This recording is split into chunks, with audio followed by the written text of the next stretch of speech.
à tous et à toutes, c'est Aseki et aujourd'hui nous nous retrouvons pour une vidéo d'actualité puisque l'E3 se déroule en ce moment même.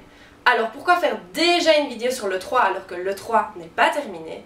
Parce que les prochains jours, je dois avouer, ne m'intéressent pas trop. Donc je voulais directement vous donner une réaction par rapport à ce qui m'intéresse puisque il y a deux choses qui m'ont particulièrement intéressée, c'était la conférence Square Enix et la conférence Nintendo. Alors donc mes vidéos réactions seront coupées en deux puisque je ferai une vidéo sur Square Enix et une vidéo sur Nintendo pour pas que ce soit trop long, et je pense que j'ai suffisamment de choses à dire pour que on puisse bien scinder en deux, même si certaines choses se retrouvent des deux côtés. Alors parlons de Square Enix. Alors première chose, je tenais à vous dire que mon premier E3 c'était lors de l'annonce que Final Fantasy XIII Versus devenait Final Fantasy XV. Donc ça c'était mon premier E3 que j'ai regardé en direct. Les autres j'ai un petit peu loupé ou j'ai pas fait attention.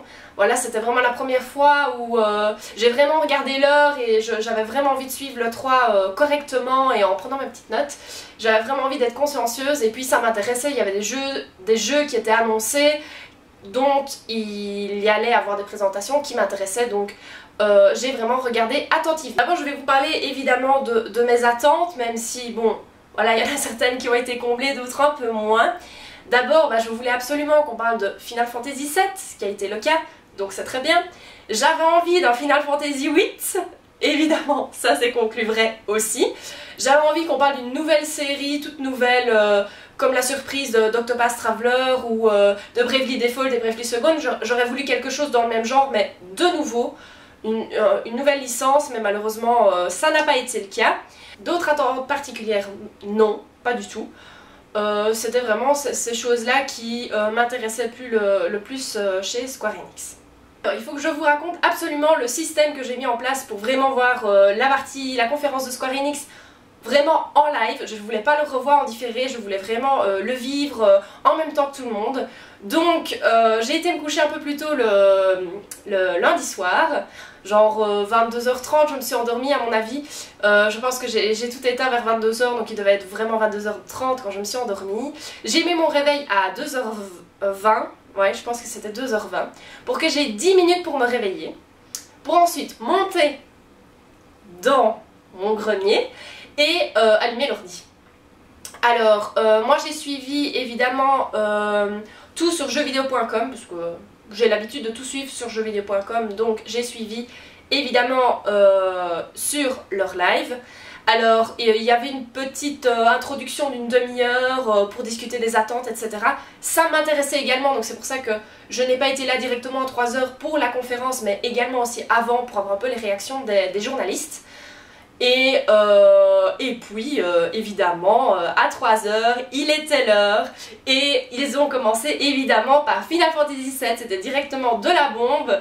Alors évidemment le trailer magnifique, vraiment génial.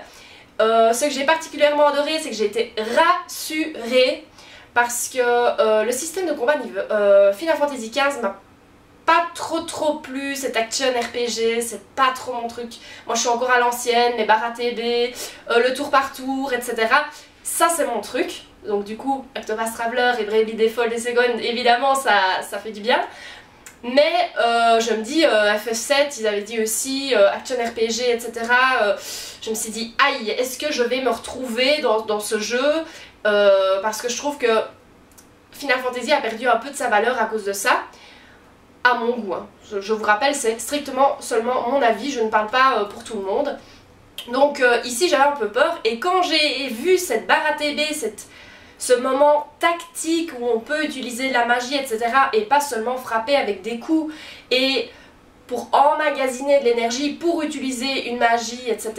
ou un sort plus fort, j'ai trouvé ça pas mal et ça m'a rassurée. Franchement, quand j'ai vu ça, je me suis dit ouf, ça va quoi, c'est pas Final 15. Apparemment, j'ai entendu les commentaires des journalistes, évidemment, de jeuxvideo.com, et ils disaient dans FF15 il y avait un peu pareil, mais c'était pas montré de cette manière-là.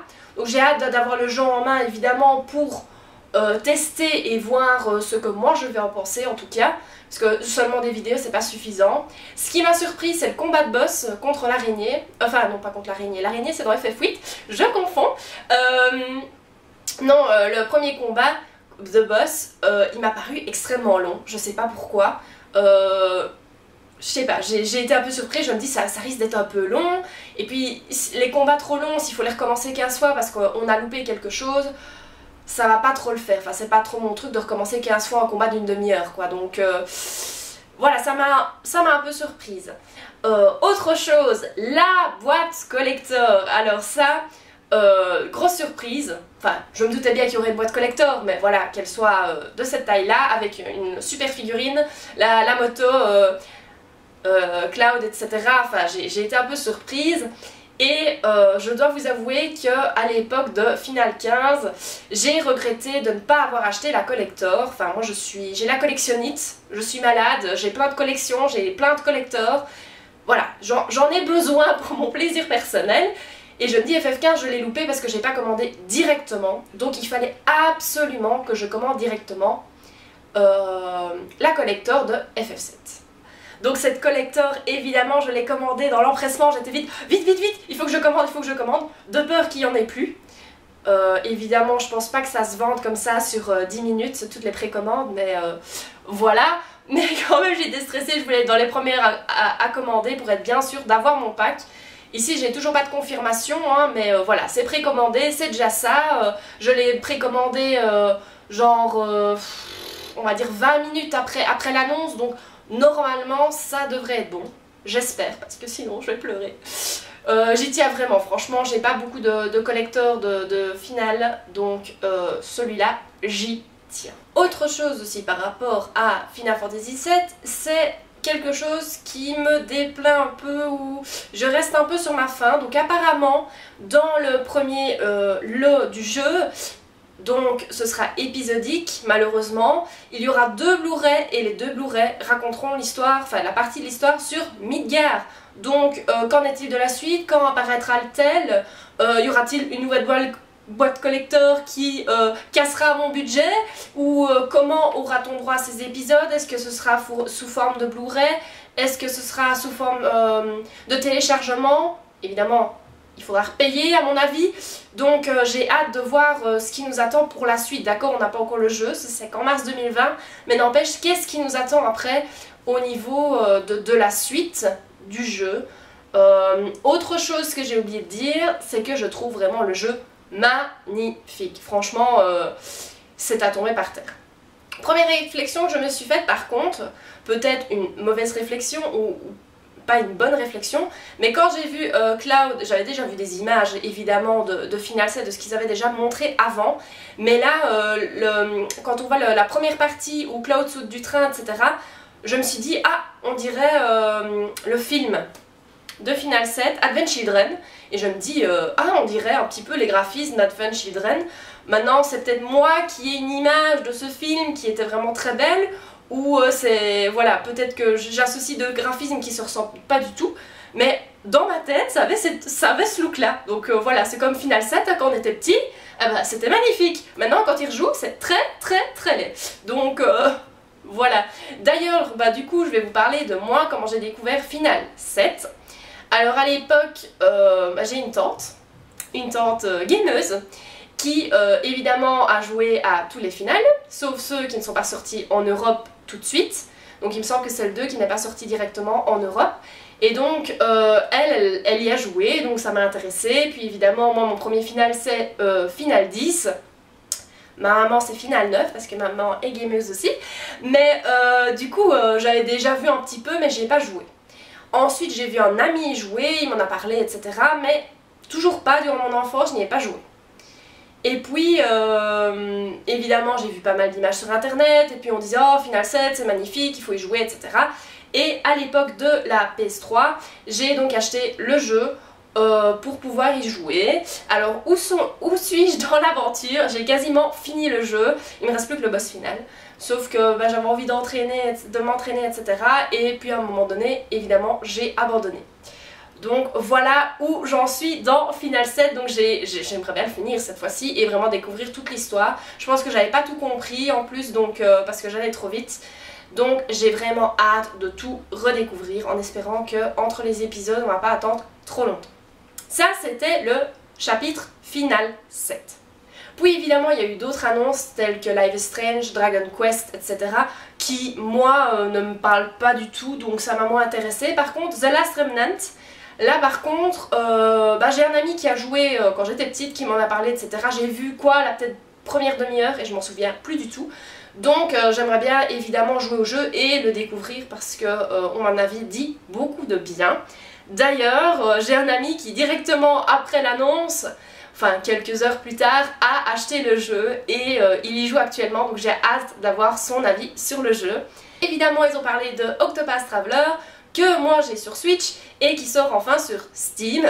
Alors la petite pensée pour mon petit frère qui n'a pas trop le budget pour s'acheter des jeux et qui aimerait bien jouer à Octopath Traveler, ben ce sera pas pour tout de suite. Kingdom Hearts 3.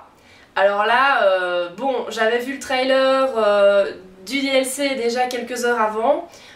Moi j'ai personnellement déjà été déçue par Kingdom Hearts 3. Donc voilà, et ce DLC en plus m'a rien procuré de spécial, donc voilà, j'ai hâte de voir, mais sans plus quoi, voir si ça peut améliorer le jeu, c'est tout. En plus évidemment ils ont parlé des jeux Final Fantasy sur mobile, et évidemment là ça m'a énervé puisque en Belgique ces jeux sont interdits, donc qui ne sont plus téléchargeables, donc ça m'a vraiment énervé parce que ça me tentait bien. Ils ont parlé aussi de FF14, le jeu en ligne, et là j'y ai déjà joué. Et j'avais bien aimé, puis j'ai arrêté parce que ça coûtait de l'argent et je jouais pas assez parce que évidemment quand on travaille c'est un peu délicat de vraiment bien rentabiliser le jeu, enfin dans mon cas en tout cas. Donc voilà, j'ai pensé, c'est bientôt les vacances d'été, en tant que prof évidemment nous avons 2 mois de congé en Belgique et donc je me dis peut-être que je pourrais y rejouer etc, mais c'est un budget et en plus il y a la nouvelle partie du jeu qui va sortir. Et le trailer a l'air pas mal du tout, donc voilà, j'hésite encore à passer le cap. Et la dernière annonce qui m'a vraiment... Ça y est, c'est Final Fantasy VIII. Moi au début je me suis trompée, j'avais compris remake, mais c'est pas vraiment ça, malheureusement. D'ailleurs, vu le temps qu'ils prennent pour Final 7, voilà, Final 8, on l'attendra dans 20 ans alors. Non, ce n'est pas un remake, mais je suis quand même contente de le retrouver, de pouvoir y jouer en étant pas trop... Enfin, les décors, voilà, à l'heure actuelle, les décors d'FF8 sont plus très beaux, donc là, pouvoir un peu lisser les choses, ça permettra de peut-être à nouveau apprécier le jeu. Alors puis, pour certains, oui, voilà, Avengers, waouh, c'est super, yes. Moi, je suis pas du tout Avengers, que ce soit les films ou les jeux, donc moi, ça m'a rien apporté. Donc, voilà. Alors j'espère que cette vidéo vous aura plu, que vous avez eu mon avis et n'hésitez pas à donner le vôtre en commentaire pour que je puisse un peu comparer et qu'on puisse un petit peu échanger nos avis. Donc évidemment je vous ai parlé de la partie de la conférence Square Enix, évidemment dans une deuxième vidéo il y aura la partie Nintendo. Donc j'espère que vous irez voir également mon avis sur la conférence Nintendo. Sur ce je vous souhaite une bonne journée, une bonne soirée, une bonne nuit, à bientôt, bisous!